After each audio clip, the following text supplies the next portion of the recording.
bloque en Puntal AM y bueno, atravesados por todo lo que pasó la semana pasada y viene pasando, sucediendo en nuestra provincia, en el país, con cifras alarmantes, femicidio y la diferencia, ¿no?, con el homicidio, cómo se caratula, cómo se conoce, cuándo es un femicidio, cuándo un hombre mata a una mujer y femicidio, cuándo es homicidio. Para eso tenemos a una invitada entendida en la materia. Y la presentamos hoy en Puntal AM. La doctora Nora Zucaría es ex camarista y además, bueno, conoce mucho sobre el tema legal. Por eso la invitamos hoy a Puntal AM. Nora, un gusto tenerte por aquí. Muchísimas gracias por la invitación y bueno, antes que nada, por más que conozcamos del tema, la labor judicial es una labor día a día. Por ende, lo que quiero que quede claro, que cada caso que llega a un estrado judicial amerita o exige que el operador judicial que corresponda, llámese fiscal, llámese juez de control, llámese vocal de cámara de crimen, estudie el caso concreto y recurra a libros, recurra a jurisprudencia, analice, recurra a sus manos derechas que son el equipo técnico en cada caso.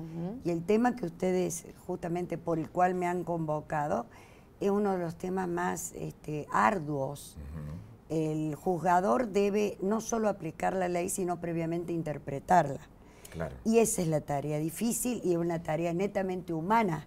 De ahí que la labor esa, la labor jurisdiccional, la labor judicial, y sobre todo ya en el estadio que a mí me cupo los últimos 18 años de mi carrera, es tan difícil y amerita, el caso concreto amerita que uno obre con tranquilidad de espíritu y con mucha objetividad y específicamente en el tema por el cual ustedes me llaman, con una amplitud de criterio.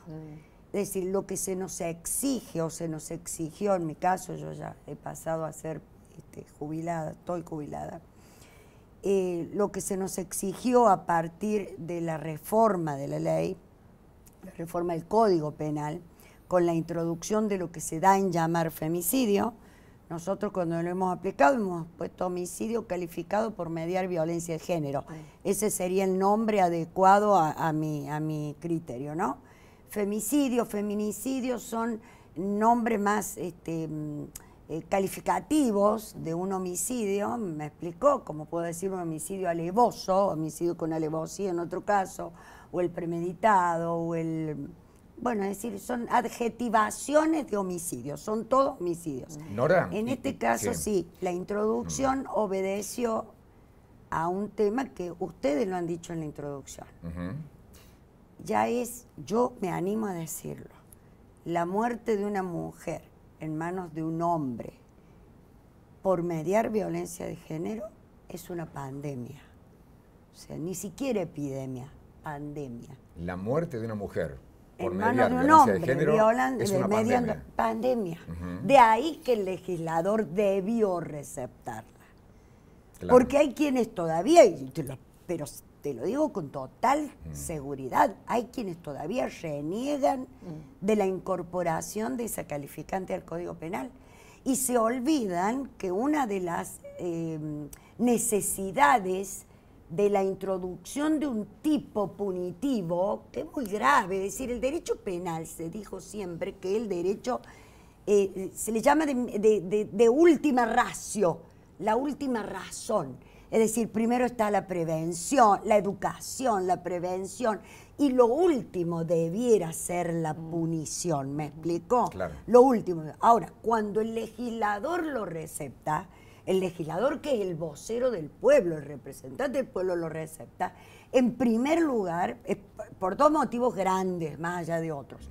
Uno, para en el caso concreto, cuando se produce, aplicarle la sanción, pero fundamentalmente en el antes está para que obre como prevención general.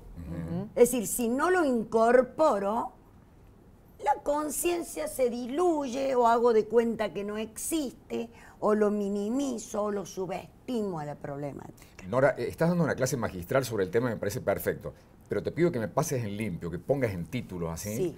¿Cuándo es un homicidio considerado femicidio? Perfecto. Te digo específicamente.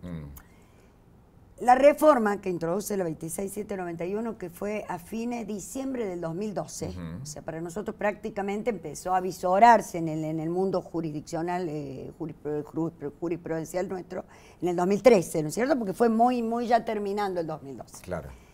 Introduce 3 reformas esenciales. Primero, en el primer inciso, que antes era el que matara al cónyuge ascendiente o descendiente sabiendo que lo son. Ahí se terminaba las calificantes por el vínculo. Le agrega cónyuge, excónyuge, pareja, mediare o no convivencia. Ahí están todas las situaciones de noviazgo y demás. Claro. ¿Usted me explico? Sí, sí. Por eso es que el tema de esta pibita, que no me acuerdo el apellido, Galarza, el tribunal que la condenó por esa calificante. Y lo que se discutía justamente era si había existido un noviazgo, si no había existido un noviazgo. Bueno, no conozco los pormenores y además soy muy respetuosa de no hablar de los casos concretos, porque como sé lo que es estar adentro, no me voy a permitir jamás efectuar críticas en la medida que yo no haya estado presente en cada una de las audiencias de un juicio para saber cómo se desenvuelve, cómo se desarrolla el proceso. Bien. ¿Me explico? Bueno, después se introducen también otras agravantes en lo que era el odio. Antes era odio racial, ahora le introducen concretamente el odio por razones de género, por razones de identidad de género, por la elección sexual de la víctima, donde ustedes ahí ya se estarán dando cuenta a qué tipo de homicidios apunta de agravarlos. ¿Me explico? ¿Me explico? Es decir, Claro. supongamos, le doy un caso concreto que no ha existido acá y demás, un hombre que se afecta y mata a una persona trans, por ejemplo. Una persona que lo ve vestido de una manera determinada o por identidad. El transvesticidio, existe la figura del transvesticidio. Bueno, usted le está dando un nombre, vos le estás dando un nombre, yo te digo que dice ahí, odio, bueno, está otra agravante más. Y el inciso 11 y 12, los dos que se les puede llamar el femicidio propiamente dicho o el femicidio transversal que se le llama. Y que no es tan así tampoco, ya les voy a explicar. El femicidio propiamente dicho es cuando el victimario, el que mata es un hombre, a una mujer mediando violencia de género. ¿Cómo se prueba que hay violencia de género? Porque eso es lo... Y el último, que muchos olvidamos, el inciso 12, es cuando se provoca una muerte para a su vez causar dolor o afección psicológica, una destrucción anímica en la persona con la que median algunas de las circunstancias del inciso 1. Es decir, cónyuge, ascendiente, descendiente, excónyuge, persona con la que mantengo una relación de pareja, mediario o no convivencia. Que fíjense en ese transversal, que muchos le llamamos el femicidio transversal, y no es tan así, porque en ese inciso 12 no se hace la división de si es hombre a mujer o mujer a hombre. Claro. ¿Me explico? Bien. Ahora, ustedes concretamente, Sí. con lo que me han llamado y que me he atrevido a llamar pandemia, porque los operadores judiciales, a su vez, tengo que reconocerlo, no fuimos muy abiertos ab inicio en la interpretación de lo que debe ser violencia de género. Hay una resistencia todavía en la justicia, Nora. No sé si todavía, creo que nos fuimos poniendo al día a partir de qué, de meternos en doctrina, en convenios internacionales. Por eso el Superior Tribunal dice, en esto no solamente debe haber una subsunción nosotros le llamamos al enmarque, a la abstracción, ¿me explico? A la introducción del caso concreto en un tipo penal. No solamente debe ser típica, sino convencional. ¿A qué se refiere convencional? A que esté conforme a las mandas de los convenios internacionales. Lo que se ha dispuesto en el marco de la CEDAW, que es en la ONU, lo que se ha dispuesto en la convención que se llama Belén do Pará, que es interamericana, para erradicar todo tipo de violencia contra la mujer. La violencia de género es amplísima y debe ser considerada con amplitud. Y hablando en términos medios burdos, se nos baja línea del superior tribunal a través de una oficina de la mujer que existe, para que el operador judicial, en todas las etapas, unidad judicial, fiscalía, juez de control, cámara, actuemos o se actúe con perspectiva de género. Esos son los términos que se utilizan. Perspectiva de género. ¿Y hay capacitación en la justicia para ese enfoque? Y el que no la quiere hacer no la hace. Porque primero hubo una resistencia, después falta una capacitación. Yo te diría que capacitación, pero además despojarnos de preconceptos culturales que son los que más interfieren en lo que debe ser la independencia del Poder Judicial. Lo que puede suceder con un hombre que le encanta la velocidad y para el cual se resiste a imputar o a punir un homicidio culposo, ni qué hablar, eso es nada, comparado con los preconceptos que traemos de pautas culturales. Entonces, la violencia de género debe ser vista desde un punto de vista jurídico, pero eminentemente de un punto de vista cultural, porque ahí reside todo. A ver si me queda claro el concepto. Hay gente que mata, un hombre que mata a una mujer solamente porque es mujer, porque tiene odio contra la mujer. Eso es lo que se cree. Bueno, pero eso me encuadraría no necesariamente en el femicidio, sino en el odio de género. Claro. No sé si me explico. Está. Si un hombre que no tiene ninguna relación interpersonal con la mujer va persiguiendo a una mujer y la mata porque es mujer, independientemente de las razones, las de allá atrás que vienen, porque detrás de cada victimario siempre hay una historia. Sí, por supuesto. Pero en la medida que él vivió en una sociedad, debe cargar él con su historia. Claro. Y no la sociedad. Pero si mata a una mujer por el hecho de que es mujer, que ese fue el primer concepto de femicidio que se quiso tomar acá. No, esto no es el femicidio como fue en México, de matar a las mujeres porque eran mujeres, la cultura del descarte, las usamos, las tiramos en un foso. Eso sería más el odio de género, que sería el inciso 5 y no es justamente el femicidio. ¿Me explico? En el femicidio es esto. No necesariamente, eso es lo que, por eso te hablo de amplitud de criterio. No necesariamente debe preexistir una relación interpersonal estable. ¿Me explicó? Claro. Bueno, hay violencia de género cuando estamos en un binomio en donde el hombre está en un binomio en que se considera superior a inferior y ejerce violencia que puede ser física, psicológica o sexual por la condición del género del otro. Ahora, hay una desjerarquización de la condición de la mujer. Ahora, puede darse al revés eso, que una mujer, simplemente por odio de género. Al género, por ejemplo, pero ahí mate a un hombre, marcaría en la otra figura. ¿qué sería? Que te estoy Homicidio. diciendo, homicidio calificado por odio de género. ¿Me explico? Por odio al género. U odio a la orientación sexual, u odio, lo que les dije. Por eso que esa reforma fue bastante integral. ¿Me explico? O la mujer que mata al marido, ya está, en el inciso 1, lo que existió siempre en el vínculo. No sé si me explico. ¿Y por qué los organismos de derechos humanos, en los últimos casos que se han dado a conocer, fundamentalmente la semana pasada y demás, insisten y se mostraron muy enojados algunos cuando no fue caratulado como femicidio? ¿A qué caso? Alguno que otro, bueno, ¿no? Yo del caso concreto que usted te debes referir, no me limito absolutamente a hablar. Primero porque intervine en una fase. ¿Qué se gana? Intervine en la primera fase de ese proceso. Sí. Y segundo, por una cuestión ética y fundamentalmente por respeto a lo que te vuelvo a decir. Yo ya no estuve durante las audiencias. No, pero Nora, a ver, más allá del caso en sí, ¿por qué? Y si los organismos de derechos humanos o grupos se enojan, es o porque tienen otra visión de lo que debe ser la comprobación en el caso concreto de la violencia de género, o pueden asistirles razones, es decir, por ejemplo, me parece que algo tiene que ver con la condena. Como yo justamente no conozco cómo se desarrolló. La condena es distinta. Bueno, sí, ¿no? Pero entonces ya no actuarían con objetividad, independencia y honestidad, sino por vengadores. Ahí está. Si yo, la verdad que estoy buscando está limitada por la pena, o es por la razón para discutir, es porque se le imponga más pena, entonces ya no soy alguien justo, sino un vengador.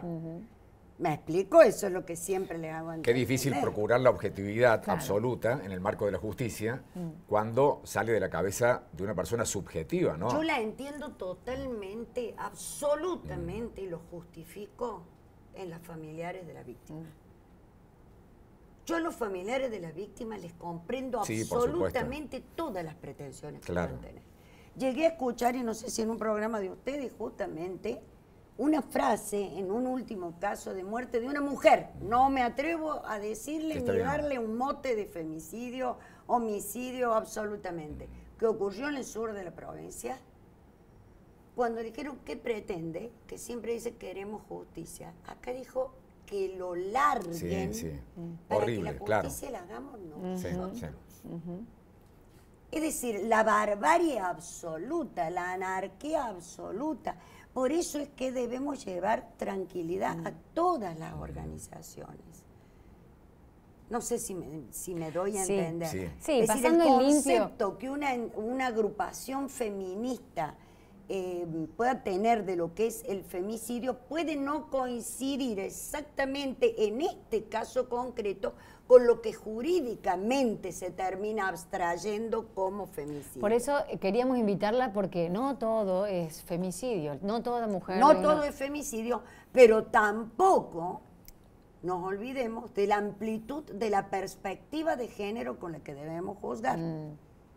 Tampoco nos pongamos lo otro. ¿Por qué? Porque si yo digo, no, porque tiene que ser exclusivamente para el caso en el que existía una relación más o menos duradera, más o menos estable, y el hombre la tenía sometida, porque el mediar violencia de género al comienzo, hasta nosotros estábamos confundidos, hasta llegamos a pensar, y doctrinarios importantes que vinieron a disertar, Río Cuarto no me voy a olvidar jamás, en el mes de diciembre ese que salió la ley, vino el doctor Buon Padre, que me saco el sombrero, que no tengo puesto, pero me saco el sombrero por él, y bueno, hasta él estaba en esa confusión, porque dijo, ¿para qué la introducción de ese último inciso? Si hay una relación estable, ya está incluido en el 1. Claro. Hay mucho camino por recorrer, me parece, todavía en esto. Hay muchos nudos por desatar, sobre todo a los que no estamos tan inmersos en la materia y que necesitamos entender cosas. Pero una cosa cortita antes de corte, quería preguntarle por los jurados populares, ¿no? Y la incidencia en la resolución de los casos. ¿Por qué? ¿Cuál es la diferencia ahora con la implementación de los juicios con jurados populares? En mi caso particular, la experiencia que tuve, ninguna. En mi caso particular y en mi experiencia. No me voy a olvidar jamás, yo resistía a la conformación cuando allá por los años 2003, 2004 se empezó a hablar del tema de la introducción en Córdoba de los jurados populares. Fui una de las que, fui a capacitarme y demás, y resistí frente a vocales de superior tribunal, mi temor era, porque a nosotros se nos enseña que debemos juzgar conforme a la sana crítica racional, es decir, a las reglas de la lógica, la experiencia, el sentido común. ¿Me explico? Nunca, jamás por la íntima convicción, jamás. Porque me parece, porque creo, porque le veo cara, eso destellado. ¿Me explico? Entonces mi gran temor era, porque son 8 jurados populares que van a votar frente a 2 vocales técnicos. Acuérdense ustedes que el presidente solamente vota en caso de empate sobre la primera cuestión, es decir, si existió el hecho, si fue Juan Pérez el autor, etc. Bien, entonces mi resistencia era esa, mi gran temor. Y no me voy a olvidar jamás las palabras, Nora me dijo, así por mi nombre pila, la vocal del Superior Tribunal, que estaba disertando cuando yo objeté esa situación, me dijo, vos aparte de juzgar, cuando estés trabajando con jurados populares vas a tener que hacer docencia. Le digo, doctora, pero yo no soy docente. ¿Cómo que no sos docente? Vas a ver que vas a saber ser docente. Porque al jurado popular le vas a tener que enseñar, en primer lugar, a que va a tener que dar su voto conforme a las mismas reglas que vos tenés que dar tu voto. No debes permitirle que él vote por la íntima convicción. Claro, qué difícil. Ese sistema no se ha cambiado, al menos en la provincia de Córdoba. Qué difícil en alguien que no está entrenado para eso. Yo pongo en duda si no ha cambiado en la provincia de Buenos Aires, en donde es un sistema jurado popular mucho más abierto, que vota exclusivamente el jurado popular sin los jueces técnicos. Pero entonces, ¿resulta? ¿Es positivo o hay mucho es por positivo por porque hacer? quien actúa como jurado popular entra al tribunal con una imagen de la justicia y se va con otra imagen de la justicia. Fundamentalmente se va con la imagen de que no todo es sencillo, todo lo contrario, que es tremendamente complejo llegar a la verdad real. Nora, has dado una clase magistral y algo de luz has puesto sobre el tema difícil para quienes no estamos O sea, no se olviden nunca de estas palabras.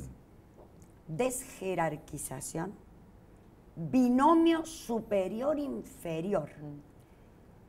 Y en donde no necesariamente la víctima debe ser una mujer sumisa, humillada per se, naturalmente subordinada. En mi caso, ustedes me están escuchando, nadie cometería violencia de género conmigo, por ejemplo, y sin embargo podrían cometerla. Claro. Yo soy y parezco una mujer fuerte, y sin embargo, la concepción de la desjerarquización la debemos ver en el victimario. Si cuando él mata, no obra convencido en que frente a él no tiene un par, sino alguien que está en inferioridad. Claro. Ese es el análisis que se debe hacer. De ahí que sean tan importantes los dictámenes técnicos, psicológicos técnicos. Quien obró, quien llevó a matar, ¿por qué mató? Mató porque considera que esa persona que tiene al frente es menos que él por la condición de género. Claro. ¿Me explico? Difícil de probar en muchos casos, me imagino, por eso es tan importante. Y de interpretar. Sí, sin duda. Nora, gracias por visitarnos. No, por favor, gracias a ustedes. Muchas gracias.